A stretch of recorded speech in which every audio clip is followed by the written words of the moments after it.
Bulletin का आगाज करें और सबसे पहले खबर दें। विफाकी काबीना ने 54 करोड़ डॉलर्स में 15% शेयर्स फरोख्त करने की तौसीह कर दी है। जराए का कहना है सऊदी अरब को शेयर्स बैनुल हुकूमती ट्रांजैक्शन एक्ट के तहत बराह रास्त फरोख्त होंगे। सऊदी अरब पाकिस्तान को 2 किस्तों में 54 करोड़ डॉलर्स की अदायगी करेगा। पहले मरहले में 10% शेयर्स मुंतकिल करने पर 33 करोड़ डॉलर्स अदा किए जाएंगे। दूसरे मरहले में 5% शेयर्स की मुंतकिली पर 21 करोड़ डॉलर्स अदा किए जाएंगे। सऊदी फंड बराए तरक्की बलूचिस्तान में मादनियात की तरक्की के लिए 150 मिलियन भी देगा। सऊदी अरब चागी में भी मादनियात की तलाश के लिए सरमायाकारी करने पर आमादगी जाहिर कर चुका है। विफाकी और बलूचिस्तान हुकूमत के पास रेकॉर्डिक मंसूबे में 50% शेयर्स की मिल्कियत है।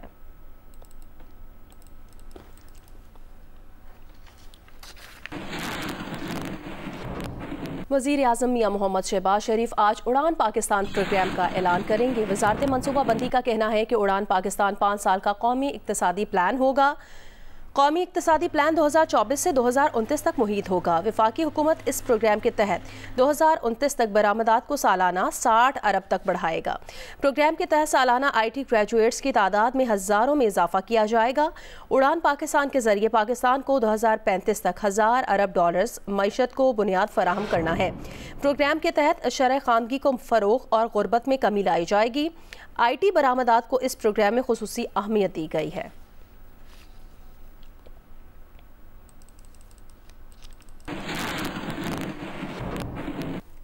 पाकिस्तान बिजनेस फोरम ने हुकूमत से FBR की तंजीम नौ और टेक्नोलॉजी का इस्तेमाल बढ़ाने का मुतालबा किया है। एक बयान में पाकिस्तान बिजनेस फोरम ने मुतालबा किया कि हुकूमत एक सफ़े का नया, सादा और आसान टैक्स रिटर्न फॉर्म मुतारिफ कराए। नए टैक्स कवानीन बिल पास करने से कबल टैक्स फाइल करने में आसानी पैदा करना होगी। नॉन फाइलर कैटेगरी भी हुकूमत की अपनी बनाई हुई तख्लीक है। पाकिस्तान बिजनेस फोरम के नायब सदर अहमद जवाद का कहना है पाकिस्तान बिजनेस फोरम हुकूमत को टैक्स रिटर्न भरने का आसान ड्राफ्ट भेज रहा है। टैक्स फाइल्स में इजाफा न होने की वजह पेचीदा टैक्स फाइलिंग सिस्टम है। 5 साला उड़ान पाकिस्तान प्रोग्राम में टैक्स इस्लाहात और रुपए की मजबूती भी शामिल होनी चाहिए। टैक्स हुकाम को मुजाविजा कवानीन की तामील के लिए वसी इख्तियारात देना अवाम में मजीद बेचैनी पैदा करेगा। हमें नए मुजाविजा टैक्स बिल को आइन पाकिस्तान के तनाजुर में भी देखना होगा। चार्टर ऑफ इकोनॉमी समेत 4-5 चीज़ों पर सब इकट्ठे हो जाए तो मौशी तरक्की की रफ्तार तेज़ हो जाएगी। मुल्क की GDP 8% पर तब ही जाएगी जब ज़राअत का हिस्सा 5% होगा।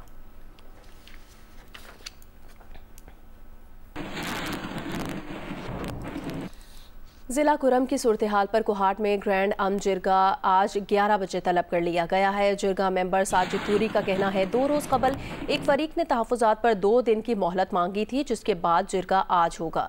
कबायली रहनुमा हाजी सलीम का कहना है जिरगे में शिरकत से कबल कबाइल से मुशावरत जारी है। उन्होंने कहा कि कबाइल का मुतालबात के हक में बगन में भी धरना जारी है। जिला इंतजामिया का ये कहना है कि फायरिंग के वाक़यात के बायस सिक्योरिटी की सूरत हाल को काबू रखने में रास्ते बंद किए गए हैं। ज़राए का ये कहना है कि आज के जिरगे में फरीकैन के दरमियान मुआहिदा तय पाने का इम्कान है। मुशीर इत्तलात KP बैरिस्टर मोहम्मद अली सैफ का कहना है फरीकैन में उमूमी इत्तफाक राय हो चुका है।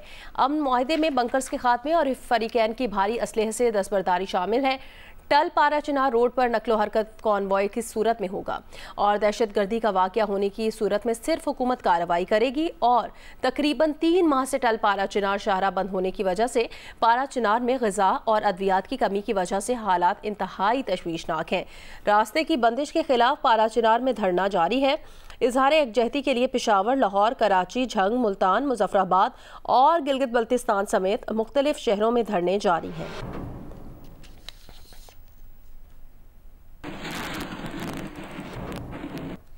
कराची में 10 मकामात पर एहतजाजी धरने जारी हैं। ट्रैफिक पुलिस के मुताबिक MA जिना रोड, नुमाइश चौरंगी, कामरान चौरंगी, जौहर चौरंगी से जौहर मोड़ जाने वाले track, Abul Hasan Isphahani road, north Nazimabad, 5 star Chowrangi, university road पर सफारी पार्क और समामा के करीब धरना जारी है।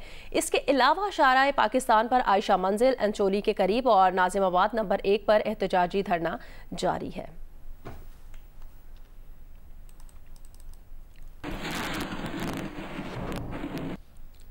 एडिशनल IG कराची जावेद आलम ओढो का कहना है कि पूरे शहर को मफलूज करना ठीक नहीं। कराची वालों ने बहुत भुगत लिया है, अब रियायत नहीं दी जाएगी। साले 9 पर भी हवाई फायरिंग करने वालों के खिलाफ इक़दाम कत्ल का मुकदमा दर्ज करने के अहकाम दिए गए हैं। रिपोर्ट करेंगे दानियाल सैयद।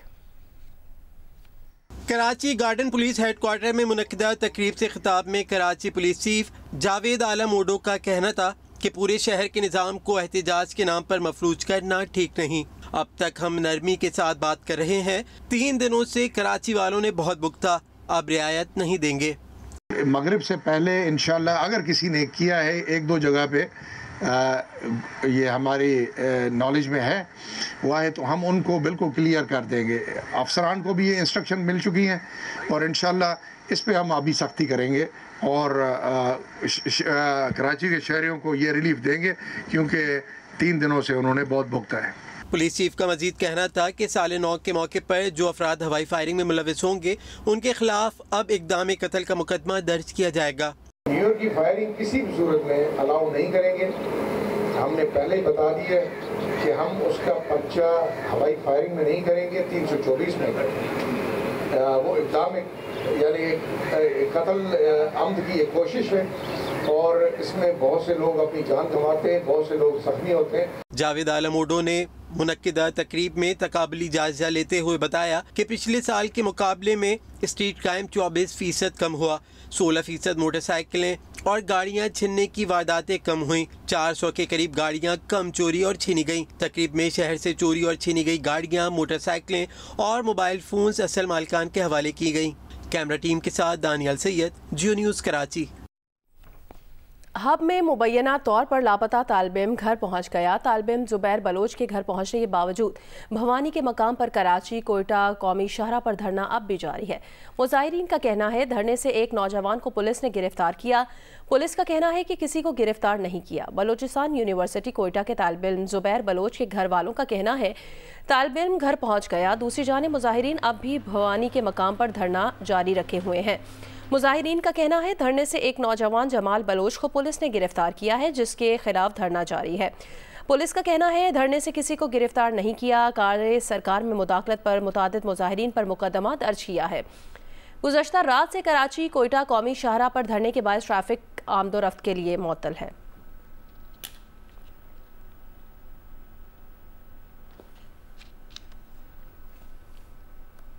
अभी आपको खबर दें, तलागंग रोड बलक्सट चौक में कार और ट्रेलर में तसादुम हुआ है। 6 अफराद इसमें ज़ख्मी हो गए हैं। रेस्क्यू ज़राए का कहना है कि कार सवार फैमिली इस्लामाबाद से मियांवाली जा रही थी। हादसा तेज़ रफ्तारी के बायस पेश आया और ओवरटेकिंग के बायस पेश आया। ज़ख्मियों को DHQ अस्पताल मुंतकिल कर दिया गया है।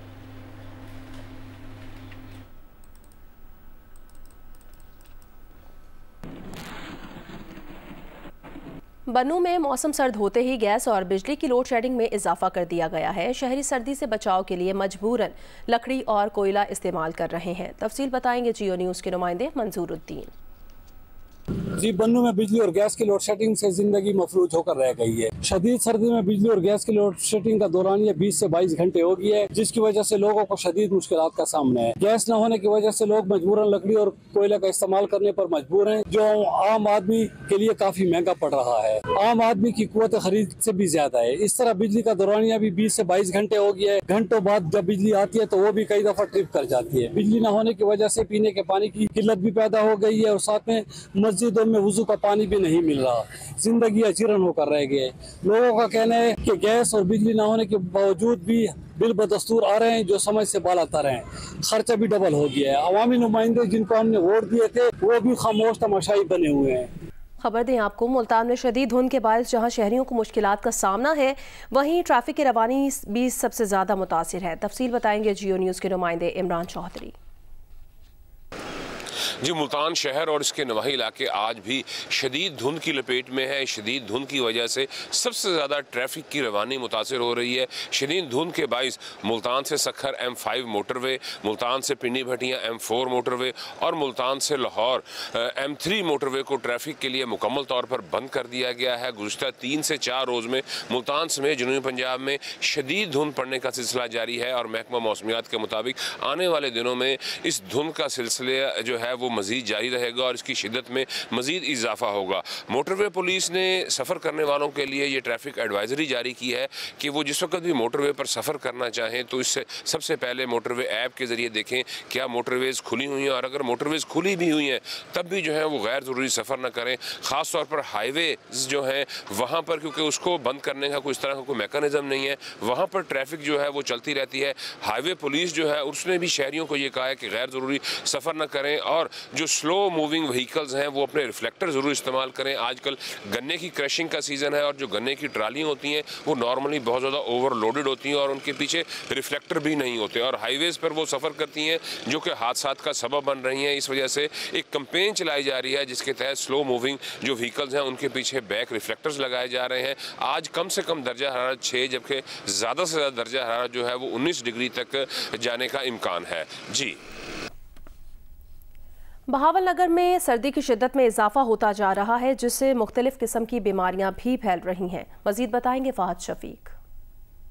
जी बिल्कुल, बहावलनगर में भी दिन ब दिन सर्दी की शिद्दत में इजाफा होता जा रहा है और जिला बहावलनगर के मुख्तलिफ इलाकों में धुंध भी पड़ रही है जिसकी वजह से ट्रैफिक सुस्त रवि का शिकार है। दिन ब दिन बढ़ती सर्दी की वजह से शहरियों को मुख्तलिफ किस्म की बीमारियां लाहक हो रही हैं। डॉक्टर साकिब हमारे साथ मौजूद है जो ये बताएंगे कि सर्दी से कौन सी ऐसी बीमारियां हैं जो फैलती हैं और इनसे कैसे बचा जा सकता है। बीमारियों में जो हमारे नाक, कान और गले के अमराज शामिल हैं जिसमें नज़ला, जुकाम, छींकों का आना, निमोनिया, एस्थमा और एलर्जी के प्रॉब्लम शामिल हैं। इसके अलावा कुछ पेशेंट्स के अंदर जो है वो ब्लड प्रेशर और जो अमराज़ कल्ब हैं उनके केसेस के अंदर भी नुमाया इजाफा हो रहा है। सीजनल डिप्रेशन और फालज के कुछ पेशेंट्स जो हैं वो भी रिपोर्ट हो रहे हैं। लोगों को यही हिदायत है कि गैर जरूरी घर से बाहर ना निकलें और अगर बाहर निकलना पड़ भी जाए तो अपने चेहरे को ढांप कर निकलें, जैकेट्स का इस्तेमाल करें, नीम गर्म मशरूबात का इस्तेमाल ज़्यादा से ज़्यादा करें। जी बिल्कुल, ये थे डॉक्टर साकिब जो ये बता रहे थे कि सर्दी से बचने के लिए क्या एहतियाती तदाबीर अपनाई जा सकती हैं। जब शहरी घरों से बाहर निकलें तो गर्म मलबूसात का इस्तेमाल करें और अपने आप को ढांप कर बाहर निकले ताकि जो सख्त सर्दी पड़ रही है और इसकी वजह से जो बीमारियां फैल रही हैं उससे बचा जा सके। इलेक्शन कमीशन ने NA 262 कोटा से आदिल बाज़ाई की रुकनीत बहाल कर दी है। नोटिफिकेशन भी जारी कर दिया। इलेक्शन कमीशन के मुताबिक आदिल बाज़ाई को मुस्लिम लीग नून की बजाय आज़ाद उम्मीदवार तस्वुर किया जाए। आदिल बाज़ाई के खिलाफ बजट और आईनी तरमीम में पार्टी पॉलिसी से इनहिराफ पर मुस्लिम लीग नून ने रेफरेंस दायर किया था। आदिल बाज़ाई को सदर मुस्लिम लीग नून मियां मोहम्मद नवाज शरीफ की जानिब से दायर रेफरेंस पर इलेक्शन कमीशन ने नाअहल करार दिया था। सुप्रीम कोर्ट ने आदिल बाज़ाई की बतौर रुकने कौमी असम्बली बहाली का फैसला दिया था।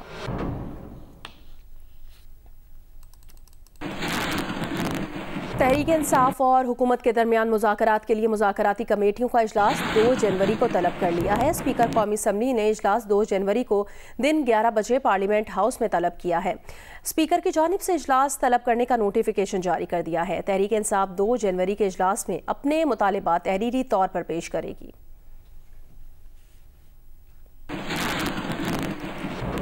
वज़ीर आला KP अली अमीन गंडापुर ने कहा कि बैरूनी दबाव पर यकीन नहीं रखते। बानी PTI अवामी ताकत के सहारे रहा होंगे और जियो न्यूज़ से गुफ्तगू करते हुए अली अमीन गंडापुर ने कहा कि वो 2 जनवरी को PTI हुकूमत मुज़ाकरात के अगले दौर में शिरकत करेंगे।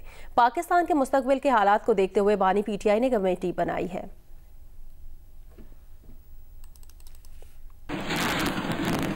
वज़ीर दिफा ख्वाजा मोहम्मद आसिफ का कहना है कि बानी PTI हमारे ज़रिए एस्टैब्लिशमेंट को पैगाम दे रहे हैं कि मैं पीछे हट रहा हूँ, मेरे साथ नरमी करें और फेस सेविंग दें। प्रोग्राम आज शाहज़ेब खानज़ादा के साथ में बात करते हुए उन्होंने कहा अपनी पार्टी से कहा है कि मुज़ाकरात करने चाहिए लेकिन सरेंडर नहीं करना चाहिए। 15 दिनों में ऐसा क्या हुआ कि वो हमसे बात करने को तैयार हो गए हैं।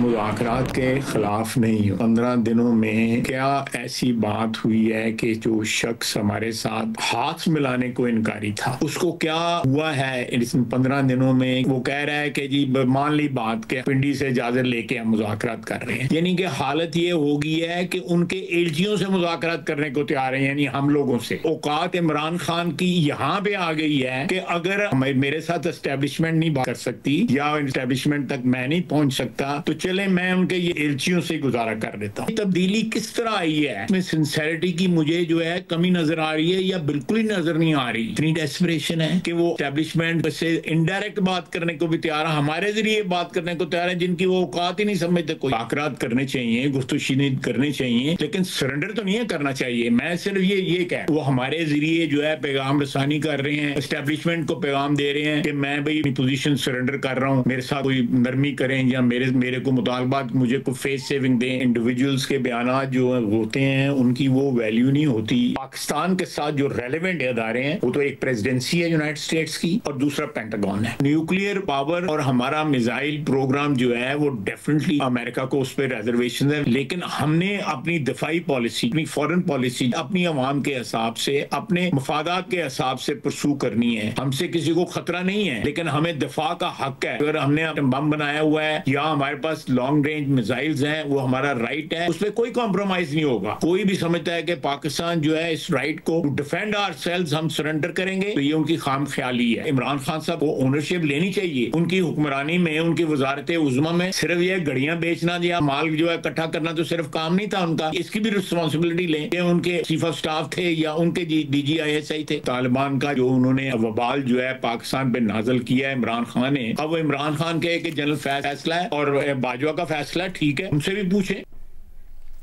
खेल के मैदान से खबर है, Scottish junior open squash tournament में पाकिस्तानी खिलाड़ियों ने शानदार कारकर्दगी का मुजाहिरा करते हुए 4 मुख्तलिफ कैटेगरीज में टाइटल्स अपने नाम किए हैं। अडमरा में होने वाले इवेंट में पाकिस्तान ने boys under 13, boys under 15, boys under 17 और गर्ल्स अंडर 13 कैटेगरीज में कामयाबी हासिल की। बॉयज अंडर 13 के फाइनल में पाकिस्तान के सुहेल अदनान ने स्पेन के एडजल रेगेरो गार्सिया को 3-0 से शिकस्त देकर टाइटल जीता। बॉयज अंडर 15 के फाइनल में हुज़ैफा शाहिद ने सिंगापुर के रेहान सिंह के खिलाफ सख्त मुकाबले के बाद 3-2 से कामयाबी हासिल की। बॉयज अंडर 17 में पाकिस्तान के अहसान खान ने स्विट्जरलैंड के लैंड्रो विगेल को मात देकर गोल्ड मेडल जीता, जबकि गर्ल्स अंडर 13 कैटेगरी में महनूर अली ने भारत की दीवानशी जैन को शिकस्त देकर टाइटल अपने नाम किया। दीगर कैटेगरीज में भी पाकिस्तानी खिलाड़ियों ने नुमाया कारकर्दगी दिखाई। बॉयज अंडर 13 में सखी खान तरीन, जबकि गर्ल्स अंडर 15 में सहरिश अली और गर्ल्स अंडर 17 में महविश अली ने तीसरी पोजीशन हासिल की। लाहौर में खेली गई नेशनल विमेन बास्केटबॉल चैंपियनशिप के फाइनल में दिफाई चैंपियन वापडा ने 38-33 के स्कोर से हरीफ को शिकस्त देकर एजाज बरकरार रखा है। शरीक खिलाड़ियों का कहना था चैंपियनशिप में सख्त मुकाबला रहा। लाहौर में खेले गए फाइनल में दोनों टीमों के दरमियान दिलचस्प मुकाबला हुआ, जिसमें दिफाई चैंपियन वापडा ने आर्मी को सनसनीखेज मैच में 38-33 के स्कोर से मात दी। वापडा की जाफ फातमा ने 14 और कायनात जफर ने 10 पॉइंट स्कोर किए। आर्मी की फजर फातमा ने 9 जबकि काशिफा नौरीन ने 8 पॉइंट्स बनाए। इवेंट में तीसरी पोजीशन लाहौर के नाम रही।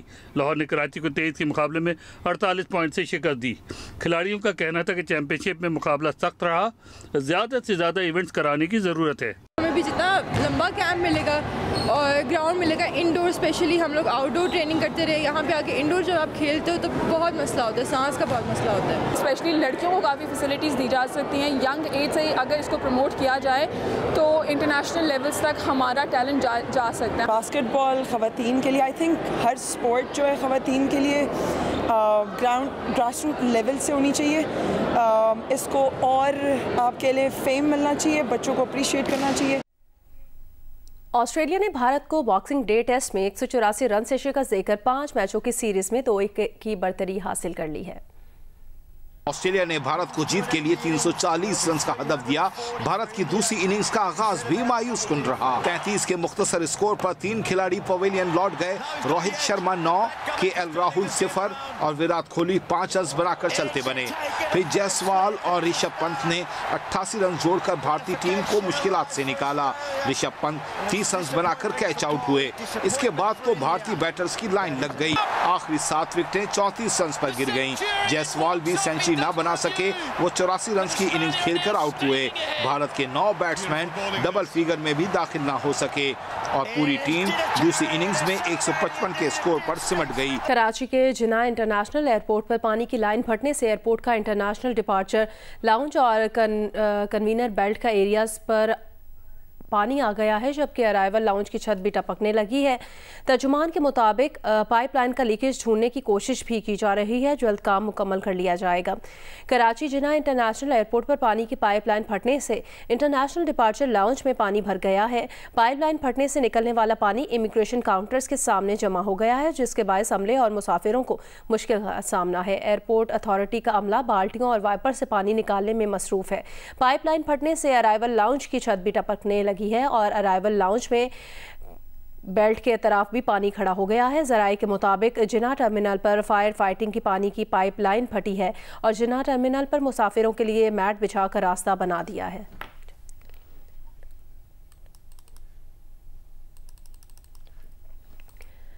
अमेरिका की यूक्रेन के लिए मजीद अरबों डॉलर्स की सिक्योरिटी इमदाद। सदर बाइडन ने जाते जाते यूक्रेन के लिए 2 अरब 50 करोड़ डॉलर्स के सिक्योरिटी पैकेज का ऐलान कर दिया है। रूसी जारियत के खिलाफ अपनी आज़ादी का मुसलसल दिफा कर रहे हैं। यूक्रेन की रूस से 3 साला जंग के दौरान बाइडन इंतजामिया यूक्रेन के लिए 175 अरब डॉलर्स की इमदाद का ऐलान कर चुकी है।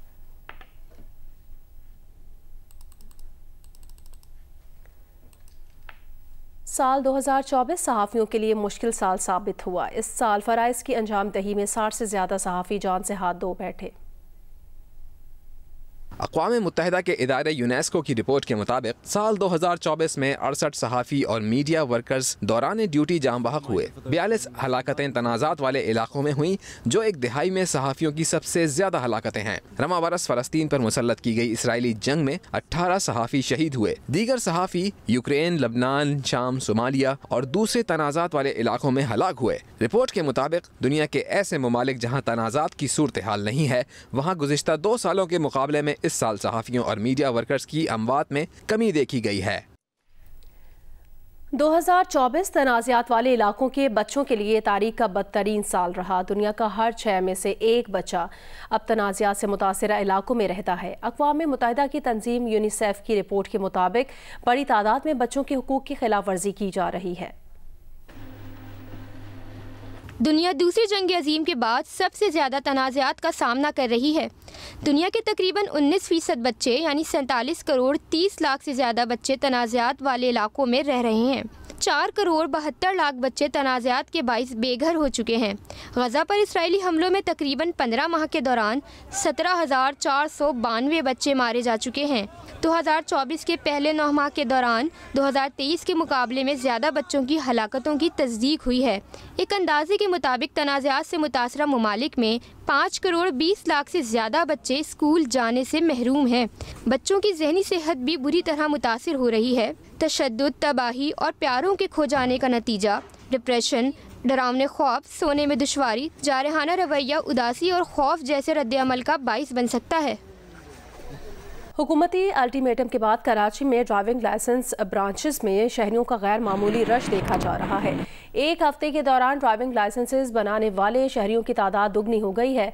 तफसील जानेंगे अफजल नदीम डोगर से। अफजल नदीम, बताएगा मजीद क्या अपडेट है? जी, ये इसका गुज़िश्ता साल से ही रुझान बहुत कम था। यानी अगर हम मुवाज़ना करें 2023 में ड्राइविंग लाइसेंस बनाने का, तो इस साल उसकी निस्बत जो है वो 22,000 लाइसेंस कम बने हैं, यानी पिछले साल की निस्बत। तो ये इस रुझान पे काफ़ी तशवीश थी गवर्नमेंट को, जिस पर यह अनाउंस किया गया कि जो ड्राइवर गाड़ी चलाते हुए बगैर लाइसेंस के पकड़ा गया तो उसकी गाड़ी भी जब्त कर ली जाएगी, जिस पर जो है वो गुज़िश्ता हफ्ते हुकूमत की जानिब से अल्टीमेटम दिया गया। तो उस पर जो है वो अब आजकल जो है वो काफ़ी रश है वहाँ पर। अगर हम बात करें कि गुज़िश्ता एक हफ्ते के दौरान यानी 5,300 ड्राइविंग लाइसेंस बनाए गए थे, लेकिन पिछले जो अगर हम 3 दिन की बात करें तो पिछले 3 दिन में ये तादाद तकरीबन दुगनी हो गई है। 5,000 के करीब जो है वो लाइसेंस बनाए जा चुके हैं और शहरी जो है वो कराची की जो तकरीबन जितनी भी ड्राइविंग लाइसेंस ब्रांचेज हैं वहाँ पर लाइसेंस बनाने के लिए बड़ी तेजी से रुख कर रहे हैं। शुक्रिया अफजल नदीम डोगर अपडेट करने के लिए।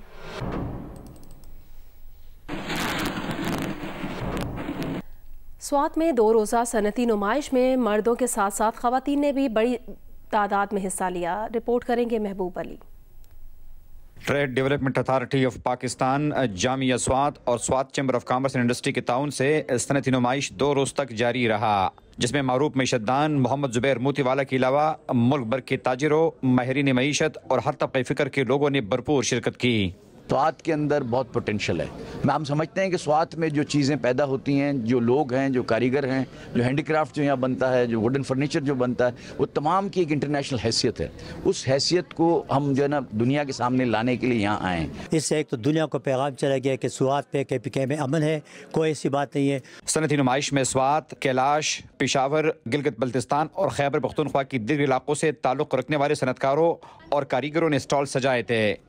शुरका का कहना था कि ऐसी सरगर्मियों से खैबर पख्तूनख्वा में माशी सरगर्मियों को फ़रोग़ मिलेगा। मुझे जेमस्टोन्स का स्टॉल और जो स्वॉर्ड्स का स्टॉल है वो बहुत अच्छा लगा, और स्वात में ये एग्जीबिशन होना चाहिए ताकि सब यहाँ पे आए, और ख़ास तौर पर वुमेन को इसमें पार्टिसिपेट करना चाहिए ताकि वो भी इससे एंजॉय करें। हमारी ज़ुबान में इसे शुशुत कहते हैं। हम इधर आते हैं तो ये सेल भी होता है, और तो फिर हम लोग हर एक एग्जीबिशन में जाते हैं, हमारे कल्चर को प्रमोट करते हैं। स्वात सनती नुमाइश में न सिर्फ स्वात बल्कि खैबर पख्तूनख्वा के तमाम इलाकों के सनतकारों ने अपने अपने स्टॉल सजाए थे। कैमरामैन मोहम्मद ज़ुबैर खान के साथ डॉक्टर महबूब अली, जियो न्यूज़, स्वात।